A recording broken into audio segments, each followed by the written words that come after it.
Hello, my name is Brandon Morgan. Good evening, board members, and thank you again for this opportunity to speak. So recently here in this room, we had a meeting about inclusive education. There's quite a few parents, teachers, paraeducators, district administrators, and concerned citizens, as well as Mr. Yang and Mr. Forcina. Thank you guys for coming to that.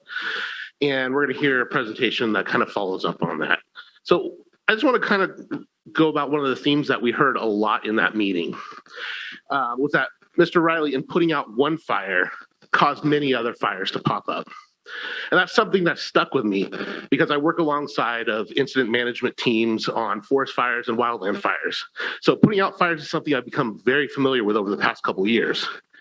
One of the big things that is understood with these incident management teams is that when you make a plan, you don't just make a plan, you make 4 plans: a primary plan, a alternate plan, a contingency plan, and an emergency plan. And you have to be ready for if and when your primary plan runs into a problem so you can fall back to the next step. Ultimately, what we've seen here is the district having gone from a primary plan, jumping straight to the emergency plan by initiating sweeping changes in special education after the school year already started. That is an emergency plan.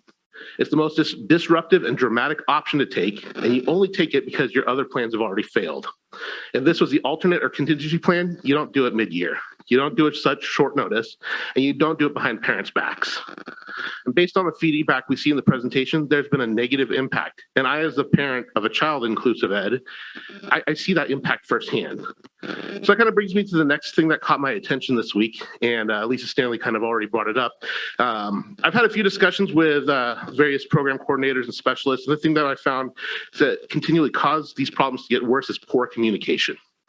And according to the study that she mentioned, that's a place where the district is severely lacking, is communication with families and the community for involvement in decision making. And, I kind of definitely see the irony in that as I was writing my notes tonight, as we got a letter from Mr. Hoffman, in which he quotes Helen Keller: "Alone we can do so little, together we can do so much." But that's not how we as parents have felt in this district this year. And I think those that have actually reached out and started working with us after we already caused this big commotion. But ultimately, I think the things that we're seeing here might be related to one of the other findings, that the district, as of the 2021 school year, had not adopted a superintendent performance review policy. And maybe that's changed since then, because this is data from the 2021 school year. But if that's still the case, there's no accountability for the leadership in this district. And with that, they can do whatever they want, and parents just got to live with it.